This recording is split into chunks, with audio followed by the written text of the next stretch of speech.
What if the very thing you believe is helping you survive is quietly reshaping your brain in ways you never intended?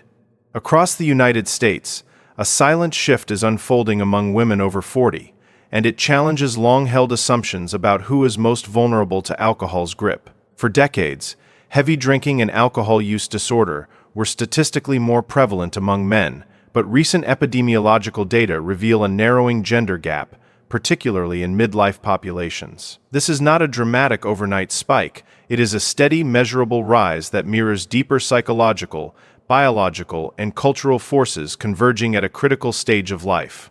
Midlife is often portrayed as a period of stability and accomplishment. Yet beneath the surface, it can be one of the most demanding phases a woman will ever experience. Careers reach peak responsibility. Children may still depend on guidance and financial support. Aging parents begin to require care, and financial pressures intensify rather than fade. The cumulative weight of these obligations produces what researchers describe as role strain, a chronic stress load that taxes emotional resilience and cognitive bandwidth.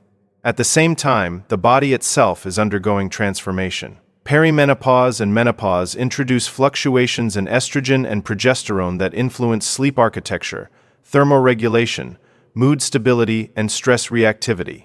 Nights become fragmented, anxiety feels sharper, and patience grows thinner. In that vulnerable intersection between exhaustion and expectation, alcohol often appears not as a threat but as relief. A glass of wine promises relaxation, a brief numbing of mental noise, a socially sanctioned exhale at the end of an unrelenting day. Cultural messaging reinforces this narrative, framing drinking as empowerment, self-care, or a deserved reward for juggling countless responsibilities. Yet neuroscience tells a more complex story. Alcohol acts directly on the brain's reward circuitry, increasing dopamine release in the mesolimbic pathway while simultaneously dampening excitatory neurotransmission through GABAergic modulation. The initial effect feels calming, even restorative, but repeated exposure recalibrates the system. The brain adapts to the artificial surge of pleasure and the chemical sedation, gradually reducing its baseline capacity to generate reward and regulate stress independently. Over time, what began as voluntary coping shifts toward compulsive repetition. Stress increases craving, craving increases consumption, and consumption further destabilizes mood and sleep. This is not a failure of willpower, it is neuroadaptation. When individuals like Dr. Anna Lempsey speak about the modern epidemic of dopamine dysregulation, they emphasize that repeated overstimulation of reward pathways alters motivation itself, narrowing focus toward the substance that once provided relief. For midlife women, this process unfolds against a biological backdrop that magnifies risk. Women typically have lower levels of alcohol dehydrogenase, the enzyme responsible for metabolizing ethanol. And differences in body composition lead to higher blood alcohol concentrations at equivalent intake levels compared to men. The same number of drinks can produce greater physiological impact, accelerating the potential for liver injury, cardiovascular strain, and cellular damage. After 40, these risks compound with age-related vulnerability, increasing the probability of breast cancer, cognitive decline, and metabolic complications. What appears socially ordinary can therefore carry disproportionate biological consequences. Recognizing this rising trend is not about blame, it is about clarity. Understanding why alcohol use is increasing among midlife women requires acknowledging the intricate interplay of stress, hormones, culture, and neurobiology that shapes behavior during this pivotal chapter of life. There is a moment in this trajectory that rarely announces itself, a subtle pivot when occasional relief begins to demand regular reinforcement, and that moment is where the real suspense lies. The brain, exquisitely adaptive and relentlessly efficient, does not remain neutral in the presence of repeated alcohol exposure.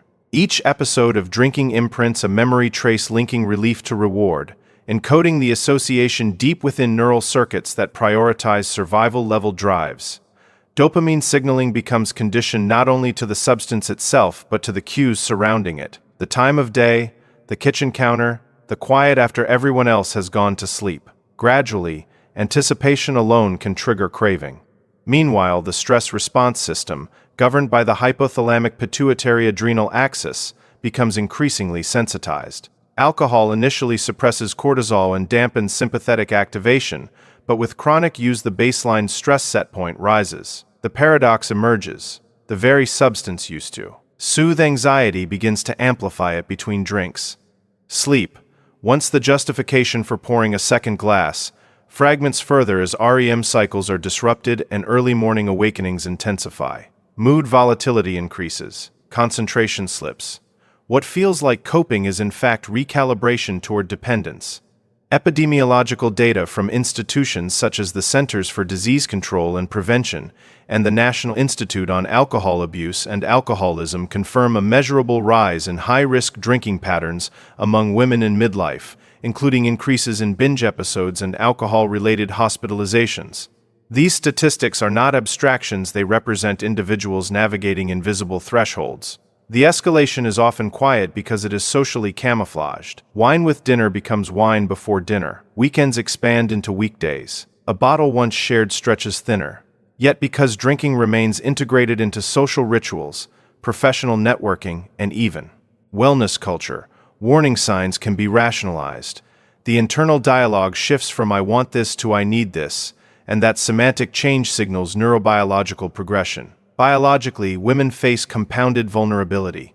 Lower gastric alcohol dehydrogenase activity means greater systemic exposure per drink, while age-related changes in body water composition further concentrate ethanol in the bloodstream. Hepatic metabolism slows subtly with age, and cumulative oxidative stress accelerates cellular injury. Cardiovascular tissue becomes more susceptible to inflammatory damage, and breast tissue, influenced by estrogen pathways, faces increased carcinogenic risk with sustained alcohol intake. Cognitive domains such as executive function and working memory may show subtle decline long before overt impairment becomes visible. The suspense deepens because dependence rarely arrives with dramatic collapse, it often arrives disguised as normalcy. Productivity may remain intact, responsibilities may still be fulfilled. Yet beneath that functional surface, tolerance rises, meaning more alcohol is required to achieve the same effect. When intake attempts to decrease, irritability, restlessness, or insomnia may surface, reinforcing the cycle. Neuroadaptation has shifted the brain's equilibrium. The reward pathway has been downregulated, and the stress circuitry upregulated, creating a biochemical environment in which abstaining feels harder than continuing. This is the hinge point at which awareness becomes critical.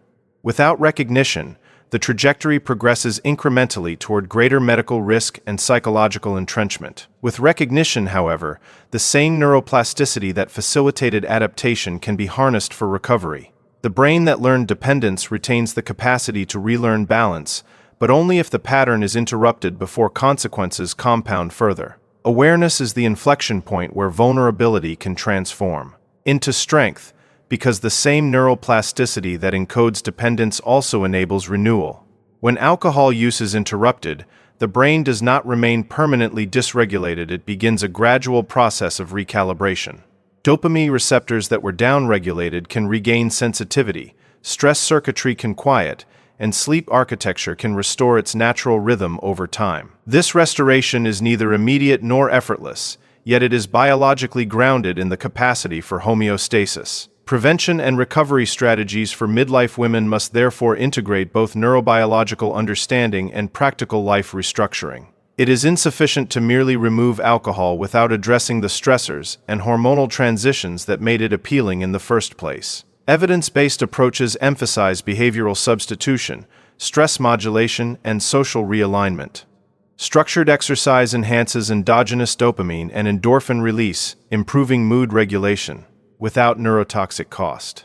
Cognitive behavioral therapy strengthens executive control networks, helping individuals identify cue-driven patterns and interrupt automaticity. Sleep hygiene protocols, including consistent circadian timing and reduced evening light exposure, stabilize melatonin rhythms disrupted during perimenopause. Nutritional optimization supports hepatic function and metabolic resilience. Mindfulness-based practices attenuate sympathetic overactivation, recalibrating the stress response system that alcohol had artificially suppressed. Pharmacologic interventions may also be appropriate in certain cases, including naltrexone or acamprosate, which target craving pathways and glutamatergic imbalance, respectively. Early warning signs of escalation should never be minimized. Increasing tolerance, drinking in isolation, persistent cravings, rationalizing quantity, or using alcohol primarily to manage negative affect. These indicators are not moral failures, they are clinical signals. Proactive screening in primary care settings can identify risky patterns before severe consequences emerge. Research published and supported by organizations such as the National Institutes of Health underscores the importance of gender-specific frameworks that account for hormonal transitions, metabolic differences, and psychosocial stressors unique to women in midlife. Education must also challenge cultural narratives that equate alcohol with empowerment or self-care. True self-care enhances long-term vitality, it does not erode physiological stability. When individuals internalize this distinction, motivation shifts from deprivation to protection. The story does not end with risk, it evolves into resilience. Women in midlife possess accumulated wisdom, adaptive skills, and emotional intelligence forged through decades of responsibility. Redirecting those strengths toward health can produce profound transformation. Neurobiologically, sustained abstinence or significant reduction allows the reward system to recalibrate, gradually restoring the capacity to experience pleasure from relationships, creativity, physical movement, and purposeful work. Psychologically, confronting dependence can catalyze clarity about boundaries, workload, and unmet needs. Socially, open dialogue reduces stigma and invites collective accountability. The rising trend in alcohol use among women over 40 is not inevitable destiny, it is a modifiable trajectory shaped by awareness, education, and intentional action. Suspense resolves into agency when knowledge replaces ambiguity. The brain can heal, the body can recover, and identity can expand beyond coping mechanisms that once felt indispensable.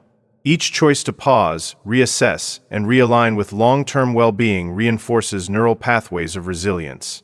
If you are benefiting from our topics, please subscribe, like, and turn on the bell notifications so you can see our new videos early.